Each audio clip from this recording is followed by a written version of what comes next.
Frank سٹاکٹن 19ویں صدی کا ایک ناکام امریکی افسانہ نویس تھا۔ اس نے زندگی میں بے شمار ناول، بے شمار افسانے لکھے، لیکن اس کی کسی تخلیق کو قبول عام نہ مل سکی۔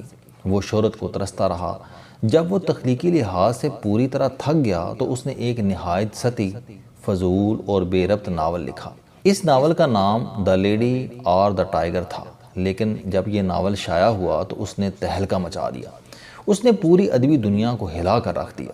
یہ دنیا کا واحد ناول ہے جس کے باعث کسی مصنف کو ادب کی تاریخ میں سب سے زیادہ خطوط موصول ہوئے۔ یہ ناول کروڑوں کی تعداد میں پڑھا گیا اور اس سے کئی گنا زیادہ سنا گیا۔ اس ناول کی واحد انفرادیت اس کا اختتام ہے۔ نقاد کہتے ہیں کہ یہ دنیا کی واحد سٹوری تھی جس کے اختتام نے اسے کلاسک کا درجہ دے دیا۔ یہ اختتام کیا ہے؟ اس سے پہلے آپ اس کا آغاز پڑھیے۔ فرینک سٹاکٹن نے لکھا کہ کسی ملک میں ایک بادشاہ کی حکومت تھی۔ بادشاہ ایک نیم متمدن، نیم وحشی اور نفسیاتی مریض تھا۔ اس نے انصاف کا ایک عجیب طریقہ وضع کر رکھا تھا۔ وہ ملزم کو ایک سٹیڈیم میں اتارتا تھا، سٹیڈیم کے گرد رعایا بیٹھ جاتی تھی اور بادشاہ سامنے چبوترے پر براجمان ہو جاتا تھا۔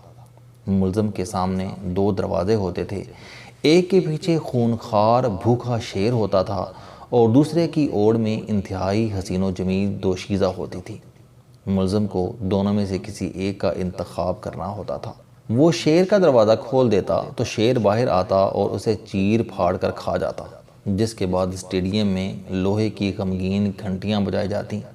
کرائے کے نوحگر ماتم کرتے اور تماشبین آزردہ ہو کر سر جھکا لیتے اور بادشاہ کف افسوس ملتا۔ لیکن اگر خوش قسمتی سے ملزم دوسرا دروازہ کھول دیتا تو اسٹیڈیم میں ایک پادری داخل ہوتا، اس کے پیچھے ناچنے اور گانے والی منڈلی ہوتی، پیتل کی گھنٹیاں بجائی جاتیں، ساز بجتے اور لوگ ملزم پر پھول برسانے لگتے۔ پادری اسی وقت ملزم اور لڑکی کی شادی کرا دیتا۔ تماشائی تالیاں پیٹتے، نعرے لگاتے، بادشاہ نئے جوڑے کو ہار پہناتا اور اسے عوام کے جلوس میں رخصت کر دیتا۔ یہ بادشاہ کا روزانہ کا معمول تھا۔ شومیئی قسمت سے بادشاہ کی اکلوتی بیٹی کسی عام نوجوان پر فدا ہو گئی۔ یہ بیٹی بھی اپنے باپ ہی کی طرح نیم متمدن، نیم وحشی اور نفسیاتی مریض تھی۔ بادشاہ کو اس عشق کا علم ہو جاتا ہے۔ وہ نوجوان کو گرفتار کرتا ہے اور اسے اسٹیڈیم میں لا کھڑا کرتا ہے۔ سامنے دروازوں کے پیچھے سلطنت کا انتہائی خطرناک شیر اور ملک کی سب سے خوبصورت لڑکی چھپا دی جاتی ہے۔ اب وہاں ایک منظر سامنے آتا ہے۔ اسٹیڈیم لوگوں سے کھچا کھچ بھرا ہے۔ بادشاہ چبوترے پر شہزادی کے ساتھ فروکش ہے۔ ملزم سامنے کھڑا ہے۔ اسٹیڈیم میں اتنی خاموشی ہے کہ دھڑکنیں تک گنی جا سکتی ہیں۔ ملزم دروازہ کھولنے سے پہلے شہزادی کی طرف مڑتا ہے۔ شہزادی جو رات بھر کی تگ و دو کے بعد یہ معلوم کر چکی ہے کہ کس دروازے کے پیچھے کیا ہے، اس کے چہرے پر کشمکش کا جال بچھا ہے۔ ملزم حسرت سے اس کی طرف دیکھتا ہے۔ اسی لمحے شہزادی ایک فیصلہ کرتی ہے اور آنکھوں ہی آنکھوں میں اپنے محبوب کو ایک دروازے کی نشاندہی کر دیتی ہے۔ ملزم آگے بڑھتا ہے اور وہ دروازہ کھول دیتا ہے۔ یہاں پہنچ کر کہانی ختم ہو جاتی ہے۔ دی لیڈی اور دی ٹائگر کے شائع ہونے کی دیر تھی، پوری دنیا میں شور برپا ہو گیا۔ لوگ ایک دوسرے سے پوچھنے لگے کہ ملزم نے کون سا دروازہ کھولا تھا۔ سوال حقیقی تھا، کیونکہ کہانی پڑھنے والے شہزادی کی فطرت سے واقف تھے۔ وہ ایک نیم متمدن، نیم وحشی اور نفسیاتی مریض لڑکی تھی۔ اس کے سامنے دو راستے تھے۔ وہ لڑکی والے دروازے کی نشاندہی کرتی تو اس کا محبوب اس کی نظروں کے سامنے کسی دوسری لڑکی کا ہو جاتا۔ شادیانے بجتے، لڑکیاں ناچتیں، پادری نکاح پڑھاتا اور وہ دونوں باہوں میں باہیں ڈال کر اسٹیڈیم سے رخصت ہو جاتے۔ یوں شہزادی اپنے سامنے اپنے محبوب کو کسی اور کا ہوتے دیکھتی۔ شہزادی حاسد بھی تھی، وحشی بھی اور نفسیاتی مریض بھی، لہٰذا یہ برداشت کرنا اس کی فطرت کے خلاف تھا۔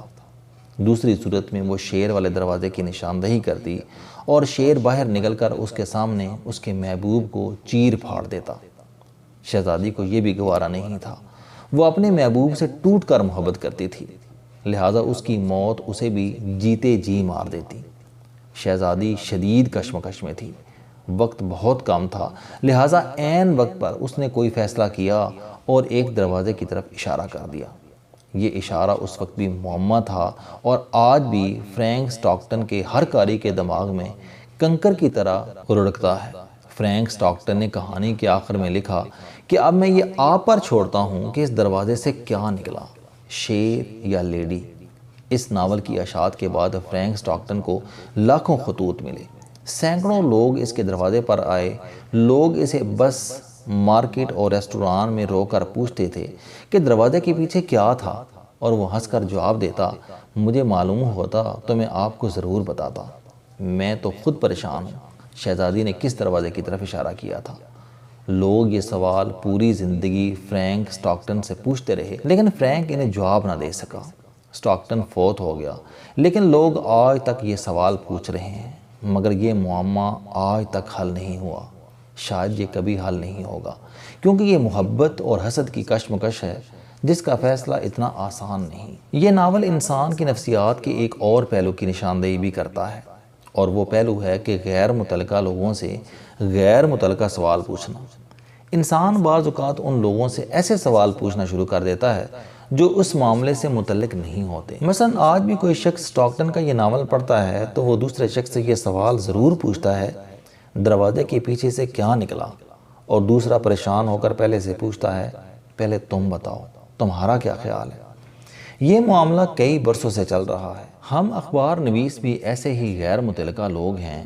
جب بھی ملک میں کچھ ہونے لگتا ہے تو لوگ ہم لوگوں سے پوچھنا شروع کر دیتے ہیں، اور وہ اس لمحے یہ فراموش کر بیٹھتے ہیں کہ ہم لوگ موجودہ حالات کے فرینک سٹاکٹن ہیں، نہ ہی محبت سے لبریز شہزادی، اور نہ ہی دا لیڈی اور دا ٹائیگر کے نیم متمدن، نیم وحشی اور نفسیاتی مریض بادشاہ۔ ہم لوگ تو صرف دو دروازوں کے سامنے کھڑے ملزم ہیں۔ ہم اس ناول کے پادری، شیر کے رنگ ماسٹر اور گھنٹیاں بجانے والا اردلی ہیں۔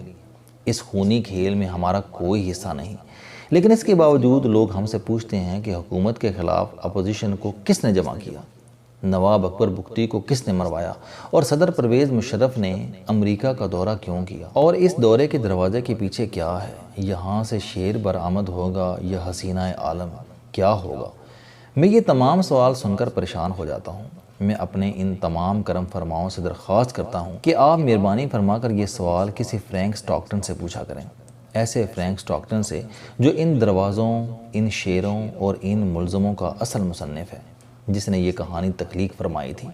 ہم تو فقط تماشائی ہیں۔ دروازے سے شیر نکل آئے گا تو ہم رو پڑیں گے، حسینہ عالم جلوہ فروز ہو جائے گی تو تالیاں بجا دیں گے۔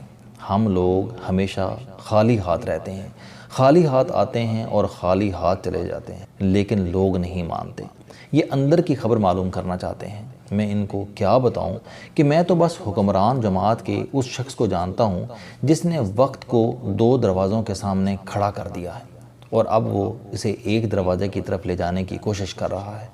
میں بس اتنا جانتا ہوں کہ یہ شخص دروازوں کی اصل صورتحال سے واقف ہے۔ صرف اس شخص کو معلوم ہے کہ اس دروازے کے پیچھے شیر ہے، لیکن آپ میری بدقسمتی دیکھیے، میں نازک وقت کے اس نازک لمحے میں اس شخص کا نام تک نہیں بتا سکتا۔ میں لوگوں کو اس کے بارے میں کچھ نہیں بتا سکتا، کیونکہ میں اخبار نویس ہونے کے ساتھ ساتھ بادشاہ کا ایک عاجز فریادی بھی ہوں۔ میں اس انصاف پرست اور آزاد ریاست کا بے بس شہری بھی ہوں۔